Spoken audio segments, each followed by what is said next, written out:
చూశారు, మనందరం చూస్తున్నాం. ఇప్పుడు మరి కాసేపట్లో అధికారికంగా ఇదే ఫైనల్ అయ్యే అవకాశాలు ఉన్నాయంటూ కూడా మనకి ఇన్పుట్స్ అందుతూ ఉన్నాయి. బహుశా బిగ్ టీవీ స్క్రీన్ పైన కూడా మీరు చూస్తూ ఉన్నారు, మీకు కనిపిస్తూ ఉండొచ్చు బహుశా. సో ఈ మార్పులను ఎట్లా చూడాలి? ఒక లోగోని క్రియేట్ చేసినప్పుడు ఎలాంటి జాగ్రత్తలు తీసుకుంటారు ఏదైనా సంస్థ, ముఖ్యంగా ప్రభుత్వ పరంగా వచ్చేటటువంటి తీసుకునేటటువంటి దీంట్లో ఎలాంటి జాగ్రత్తలు ఉంటాయి సార్? మీ అబ్జర్వేషన్ ఏంటి?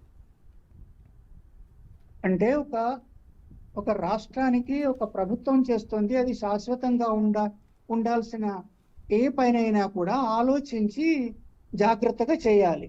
అట్లా చేస్తారు, తర్వాత నలుగురిని సంప్రదిస్తారు అనేది కూడా మనం ఊహిస్తాం. నిజంగానే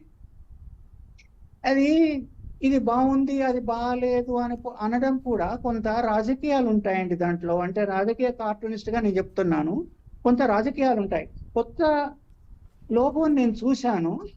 ఈ కొత్త లోగో ఫస్ట్ టైమే, అంటే మొదటిసారి ఈ కొత్త లోగో ఇట్లా అంటే అమరవీరుల స్తూపాన్ని పెట్టడం, తర్వాత రాజముద్ర పెట్టడం, అదే 4 సింహాల బొమ్మ పెట్టడం చేసినట్టయితే ఎవరు ఆబ్జెక్షన్ చేసేవాళ్ళు కాదు, దీనికి వ్యతిరేకంగానే మాట్లాడేవాళ్ళు కాదు.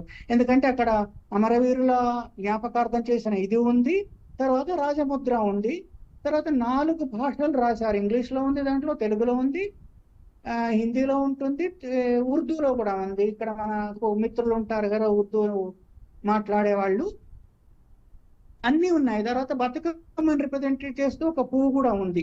మొదలే ఇది చేసినట్టయితే, ఇట్లా వచ్చినట్టయితే అసలు కాంట్రవర్సీ వచ్చేదే కాదు. సంస్కృతి అంటే మనకు చాలా విస్తారమైన సంస్కృతి ఉంది.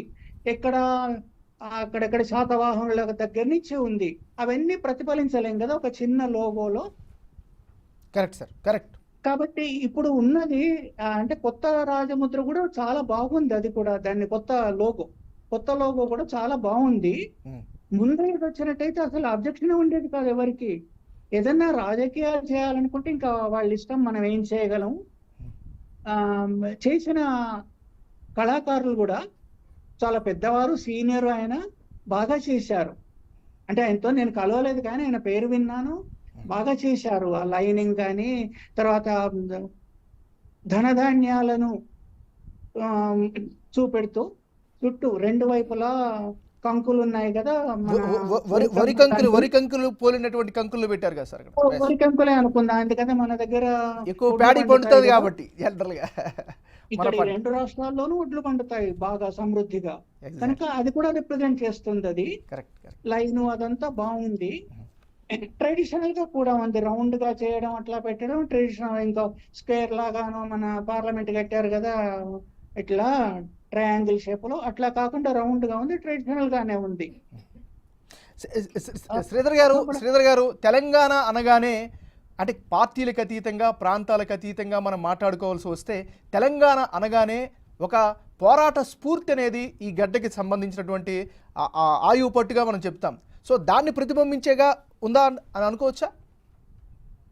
తప్పకుండా అండి. ఇప్పుడు కాకతీయ కళాతోరణం తీసుకున్నట్టయితే అది ఒక తెలంగాణకు మాత్రం ఇక్కడ ఉంది, ఈ భూభాగంలో ఉంది, అంతేగాని తెలంగాణకు మాత్రమే కాదు. అక్కడెక్కడ ఒరిస్సా సరిహద్దుల దాకా ఉండేది కాకతీయ సామ్రాజ్యం. అంటే ఆంధ్రప్రదేశ్ వైపు కూడా ఉండేది కదా, లేకుండా ఇక్కడికి మాత్రమే కాదు, అది అందరిది. ఒకవేళ కాకతీయులది అనుకున్నట్టయితే అందరిది. అంటే అన్ని పెట్టలేం కదండి. నా ఆర్గ్యుమెంట్ ఏంటంటే మార్చాలా వద్దా అనేది అది పొలిటికల్, ప్రభుత్వ నిర్ణయం. అది నేను దాన్ని డినై చేయట్లేదు, సమర్థించడం లేదు. ఒకవేళ పెట్టాలి, ఇది పెట్టాలి, అది పెట్టాలి, అది పెట్టాలంటే ఎన్ని పెడతాం? చాలా పెట్టలేం కదా. అందు గురించి ఏదన్నా మార్చాలనేది ప్రభుత్వ నిర్ణయం. ఆలోచించకుండా చేసి ఉండరు, తప్పకుండా ఆలోచించేసి ఉంటారు. ఇది తెలంగాణ అనేది తీసుకున్నట్టయితే, తెలంగాణ అమరవీరుల స్తూపం ఉంది, దాంట్లో మిగతా రాజముద్ర ఉండాలి, 4 సింహాలు అది ఉంది, పరిహరించలేదు. 4 భాషలు ఉన్నాయి. తర్వాత ఏమో బతుకమ్మ అన్నట్టుగా ఒక పువ్వు పెట్టారు కింద, అది బాగానే ఉంది. బతుకమ్మ పెట్టినా బాగానే ఉండేది, అదేం కాదనలేము. సర్వజనీనమైంది ఉంటే బాగుంటుందండి ఏదైనా కూడా. ఇక కాంట్రవర్సీస్ అయితే అన్ని అనొచ్చు, నీ మొహం బాగాలేదు, నీ ముక్కు బాగాలేదు, నీ నడవడి బాగాలేదు అని ప్రతిదానికి అనొచ్చు. అంటే శ్రీధర్ గారు, సారీ టు ప్రతిదానికి ఇంటరప్ట్ ఉండదు. యూ, మీరు ఒక చాలా ముఖ్యమైనటువంటి ప్రధానమైనటువంటి పాయింట్ని రైజ్ చేశారు. సర్వజనీయమైన అంటే అందరికీ ఉమ్, ఆమోదయోగ్యంగా ఉండేదని. అవును అంటే ఇప్పుడు అవును కొత్తలోగా చూస్తే ఒక సీనియర్ ఉమ్. మోస్ట్ పొలిటికల్ కార్టూనిస్ట్గా మీకు ఆ భావన కలుగుతుందా? నాకు దాంట్లో వ్యతిరేకత ఏం కనిపించలేదండి. సార్. మొదటి దాంట్లో కనిపించలేదు, దీంట్లో కనిపించలేదు. చెప్తున్నాను కదా, మొదటిసారి చేసినప్పుడే ఇట్లాగే చేసి మన తెలంగాణ అమరవీరుల స్తూపాన్ని పెడుతున్నాం, అక్కడ పైన రాజముద్ర ఉంటుందని చేస్తే ఎలాంటి ఎక్కడి నుంచి కూడా వ్యతిరేకత వచ్చేది కాదు. ఏమన్నా వ్యతిరేకత ఉంటే ఉండొచ్చు, ఉంటుంది వ్యతిరేకత ప్రతిదానికి. ఇప్పుడు చెప్పాను కదా, అట్లాగే ప్రతిదానికి వ్యతిరేకత ఉంటుంది.